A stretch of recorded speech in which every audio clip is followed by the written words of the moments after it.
I'm Ryan, and this is Demos in the Dark. When I started doing this, I didn't know that people requested demo videos. But you do, and it's awesome. And I keep track of every single one. I write them down. I do the ones that make sense, and I get to them when I can. And the number one most requested product demo that I've had is actually for a product that I use on 2/3 of my videos. And I always thought it was kind of odd, but I've never done a formal demo of something that I rely on more than just about anything else. And that is right here. This is the Benson Amps Monarch Reverb. You've heard me say it a billion times, but tonight we're going to take a closer look at it.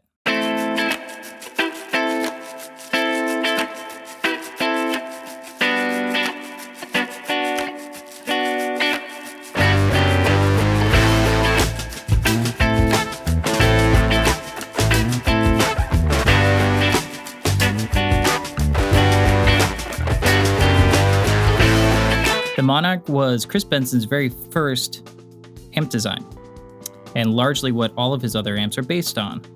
It's kind of hard to categorize the Benson Monarch. The Monarch was designed to fulfill the needs of players who enjoy a Tweed Deluxe but find it could be lacking in punch and versatility. For those who enjoy a top boost AC 15 or 30 but find the upper frequencies a little quacky and grating. For those who enjoy a Supro Thunderbolt but want more clarity and better harmonics. For those who have just tried boutique amps in the past and found them lacking in something. The Monarch Reverb features a unique British and American switch, simple yet highly versatile controls, power designed to be used both cleanly and pushed, and tube-driven spring reverb. The cabinet is open-backed and pined to protect the sounds in all directions like an acoustic guitar. It's powered by two 6v6 power tubes, two 12AX7 preamp tubes, and a 5.4 R4 rectifier. It can be 12 to 15 watts depending on what rectifier you use.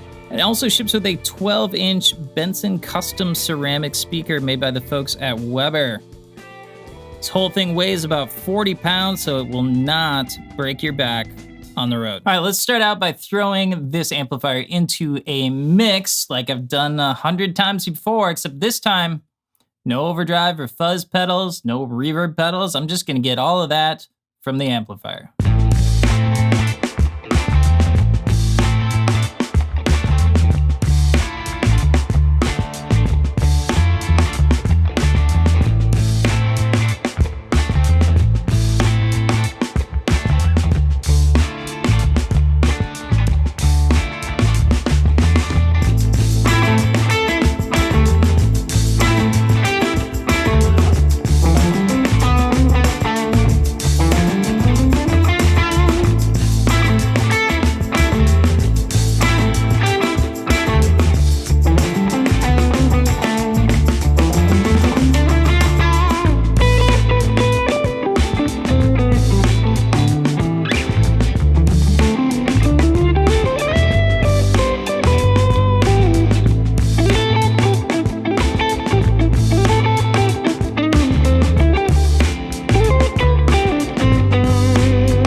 let's get some sounds out of this puppy. I'm going to start with a Bunting Guitars Alice. And this will give us some of those kind of twangy Tele sounds. Very cool guitar. And I have the amp in the room here with me so I can turn the knobs. But typically I have the amp in the other room to keep from mic bleed. But I have it here. And I'm going to try not to kick my mics because that will make me poor. One of the big questions I get from Monarch owners is what settings I use, and it's really pretty simple. For demos, I usually keep the volume between 3 and 4. I keep the tone square in the middle, and depending on which kind of pickups I'm using or which kind of guitar I'm using, I will move one way or the other. And reverb, I usually keep around 2 to 3. Run on the American settings, and that sounds like this.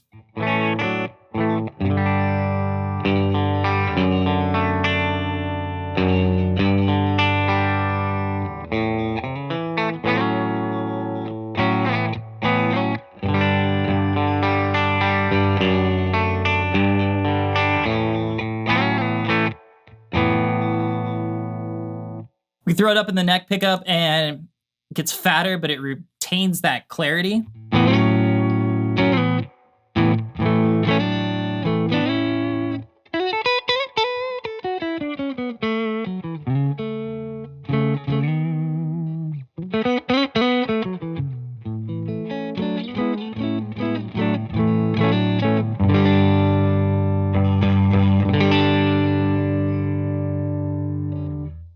So I have found that 3 stays pretty clean with single coil pickups. When you move to the humbucker like we did there on the neck, that's when things start to break up a little bit, and you could hear that. So that's why I like to keep it just kind of on the edge of that, because I think that's where amps are happiest. I think amps are happier when their tubes are actually working. Could be wrong, but that's my feeling. I think this amp is actually happiest between 4 and 8. So let's kick it up about halfway, see what kind of sounds we get there.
Let's take it up all the way. From my experience, after about, 6 on the dial, a little over half, it stops getting louder, just gets meaner. So here we go, all the way.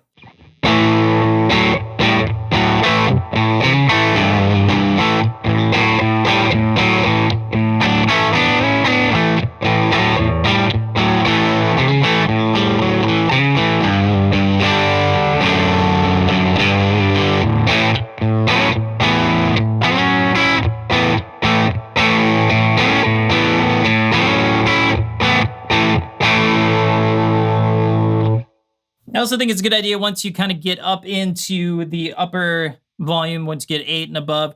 At that point, I usually will adjust the tone knob a little bit, brighten it up a little bit, get a little bit more clarity on that.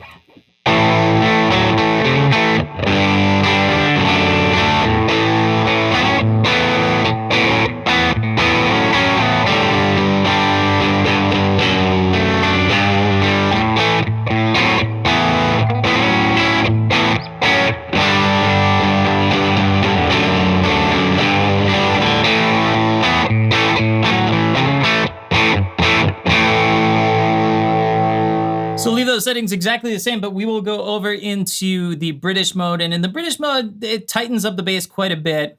So we may want to adjust that tone knob a little bit. Let's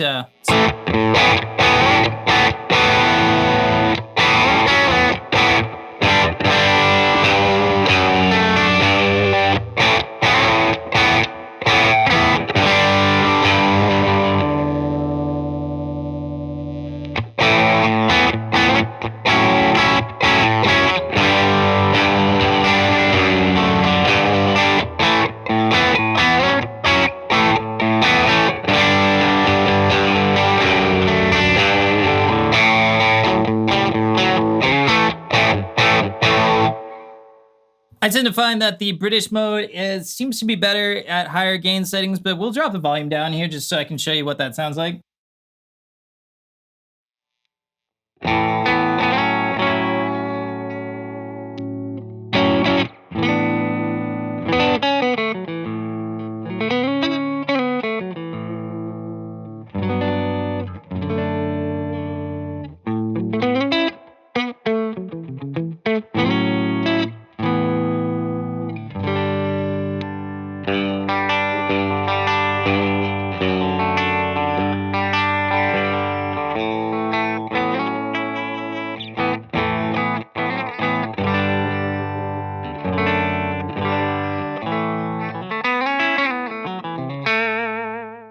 All right, so remember when I told you before that with single coil pickups, 3 was pretty clean, but when we move to those buckers, then we're looking at pretty close to breaking up.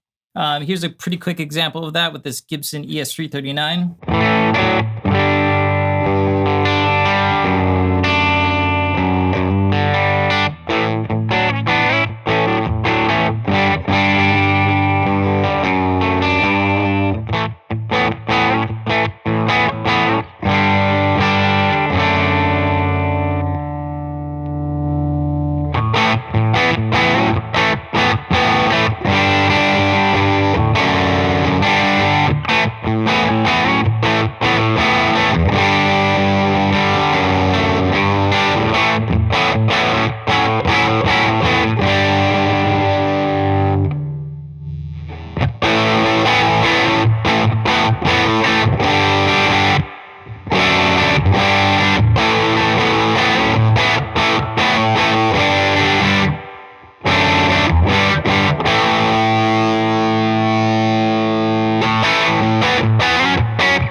Of course, I'm not going to leave Strat players out because I am one. So I have this Scythe Guitars OH19, absolutely beautiful guitar. The pickups on here are a little bit hotter than kind of your standard Strat pickups, but it'll be okay. You'll get the gist of it. I'm going to leave where we left off on the 339, except we'll put it back in American mode. And this thing should be pretty clean.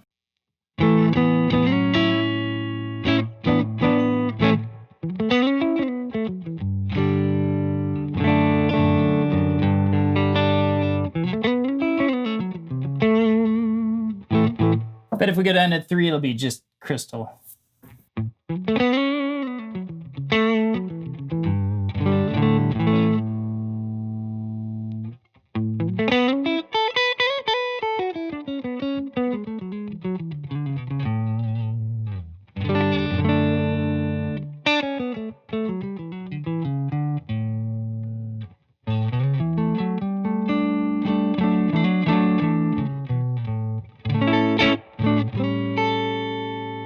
So, much different experience with the Strat. Let's see where it breaks up. Somewhere around 7.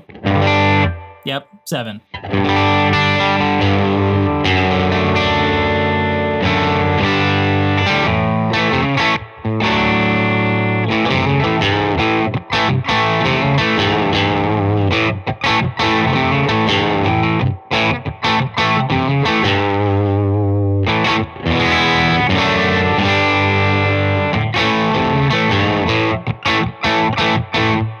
Keep going.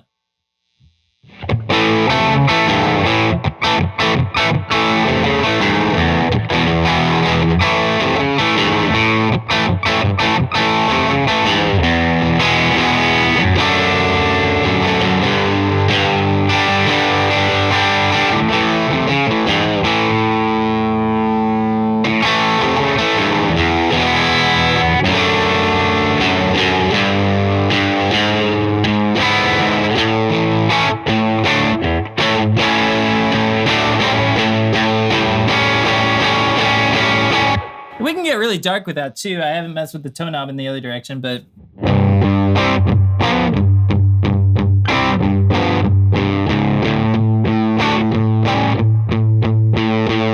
it's probably better in the British mode.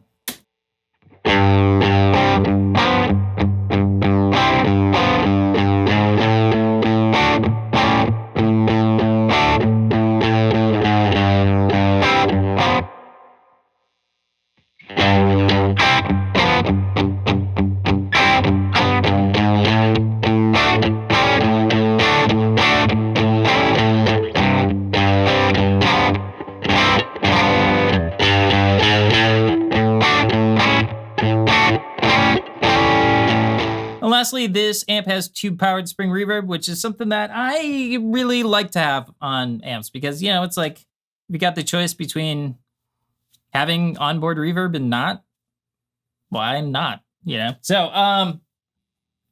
like I said, I keep it around 2 usually for demo stuff, and that is pretty, it's not a lot going on there. It's real nice and subtle. I like it there. But we can get it pretty syrupy.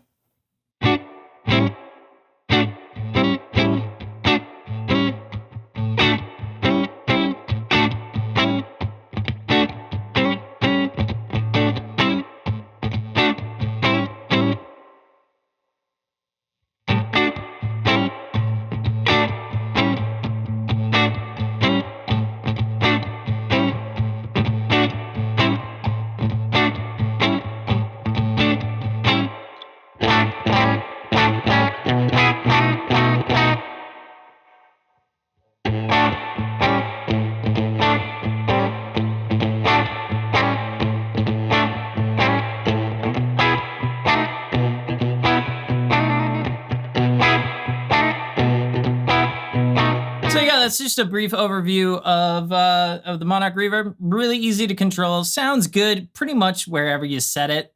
So, and to me, it's not necessarily one thing, it's not necessarily another thing. So that works out really great for demo videos because, you know, it's not clearly a Fender, it's not clearly a Vox, it's not clearly a Marshall, it's not, you know, it's a good kind of all around, really just excellent sounding amp. I do like the fact that it's 15 watts because then you do get some of that breakup a little bit earlier and you don't have to, you know, blow out your eardrums. That said, it's still plenty loud at 15 watts. I've had some keyboard players. I have one specific keyboard player who likes to yell at me when he happens to be next to me on stage. So, hey, thank you so much for your time, and thank you for the suggestions. There's the repeated suggestions to do this. I'm glad that we finally got it out of the way. This is my amp. This is the thing that I use a lot. Thank you for your time.